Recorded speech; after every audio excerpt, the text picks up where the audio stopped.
আসল সুখ কোথায় জানেন? অন্যের মুখে হাসি দেখার মধ্যে সুখ। আসল শান্তি কোথায়? অন্যকে ভালো রাখার মধ্যে সুখ। আমরা পাই না কেন জানেন?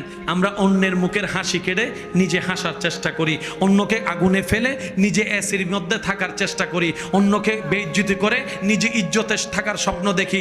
কখনো পাওয়া যাবে না, কখনো পাওয়া যাবে না। কারণ রবের বান্দাকে, রবের সৃষ্টিকে যে কষ্ট দিবে, রব তাকে কখনো ছাড়বে না, রব তাকে কখনো ছাড়বে না, রব তাকে কখনো ছাড়বে না।